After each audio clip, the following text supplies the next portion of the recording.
বিশ্বাস করো আমি এই মুহূর্তেও জানতাম না যে আমার আজকের এই ব্রাইডকে আমার অসম্পূর্ণভাবে সাজিয়ে এখান থেকে বেরিয়ে যেতে হবে। আজ হচ্ছে 20 ফেব্রুয়ারি। আজ আমার দুটো ব্রাইড আছে। প্রথম লোকেশন হচ্ছে দেওয়ানহাটে। আমার যা ব্রাইডকে সময় দেওয়া ছিল তার থেকে আমারও আসতে একটু লেট হয়েছে, বাট আমি পৌঁছে গেলাম। আর এই তো পৌঁছানোর পরই আমার ব্রাইডের মা মুখে একরাশ হাসি নিয়ে এসে আমায় বলছে যে তোমরা এসে গেছো, কিন্তু তোমাদের একটু বসতে হবে কারণ আমার মেয়ের এখন সোনা কাপড় হবে।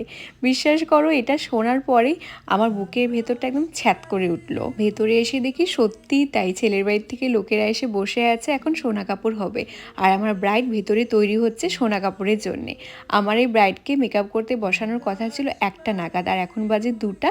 আমার ব্রাইড সোনা কাপড় করতে বসছে। আমি ওকে সাজিয়ে এখান থেকে যাব নিশিগঞ্জে।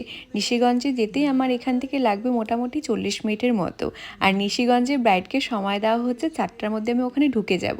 আর এখন বাজে 2টা, আমি এখনও মেকআপ করতে বসিনি।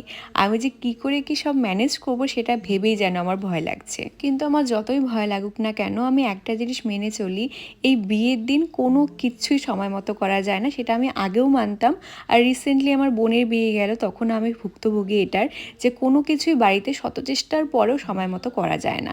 তাই তো আমি এখন ব্রাইডদের সাথে আরও যতটুকু আমি ওদের ওপর বলতাম, ফোর্স করতাম তাড়াতাড়ি করো, সেটাও করি না। আর সত্যি বলতে আগাগোড়ায় আমার অভ্যাস নেই বিয়ে বাড়িতে এত লোকের মাঝে ব্রাইডের ওপরে গিয়ে চেঁচামেচি করা, তার উপরে যদি ছেলের বাড়ির লোক থাকে।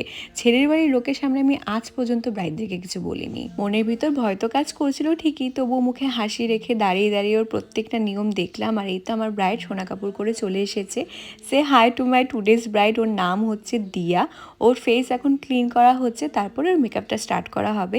এখন আমার ভয়ে হাত পা কাঁপছে, তার কারণ এখন বাজে 2:30। খুব দ্রুত ওর মেকআপটা আমাকে এখন করতে হবে। খুব দ্রুত মেকআপ করলেও একটা জিনিস আমার মাথায় রেখে কাজ করতে হবে, যে এই মেয়েটার আজকে বিয়ে। সব কিছু খুব ওয়াওভাবে না করতে পারলেও এত তাড়াহুড়োতে, কিন্তু কোনো কিছু আমি খারাপভাবে করব না। মেয়েটাকে যেন সুন্দর লাগে দেখতে আজকে, সেভাবে ওকে সাজাবো। তবুও মেকআপের শুরুতে ওকে আমি জিজ্ঞেস করলাম যে তোমার কেমন রেফারেন্স আছে মেকআপে, তুমি কেমন মেকআপ চাও। ও বললো আমায় যেমন মেকআপ মানায় তুমি সেভাবেই করে দাও, শুধু 2-3টে জিনিস মেনটেন করবে। সেটা হচ্ছে আমি চোখটা একটু টানা টানা চাচ্ছি, খুব ঝিকিমিকি গ্লিটার চোখে দেবে না, আমার স্কিন শেডটাকে একটু ফেয়ার করবে, আর লিপস্টিকটাকে রেড রাখবে। ওর ডিমান্ড শুনে সেভাবে আমি মেকআপটা স্টার্ট করলাম। শুরুতেই বলে নিই আজকের আমার ক্লায়েন্টের স্কিন হচ্ছে ভীষণ সেন্সিটিভ, অ্যালার্জেটিক স্কিন, আর তার সাথে প্রচণ্ড ড্রাই। তো আমাকে সেভাবেই প্রিপারেশন করে মেকআপটা করতে হচ্ছিল।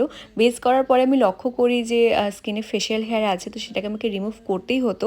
সেখানেও আমার কিছুটা সময় যায়, তবুও আমি মাথা ঠান্ডা করে কাজটা করার চেষ্টা করছিলাম যেন সব কিছু সুস্থভাবে হয়ে যায়। একটা জিনিস আমাদের মেনে চলতে হবে, সেটা হচ্ছে এরকম সিচুয়েশন আসলে যখন আমাদের হাতে সময় কম থাকে, সেরকম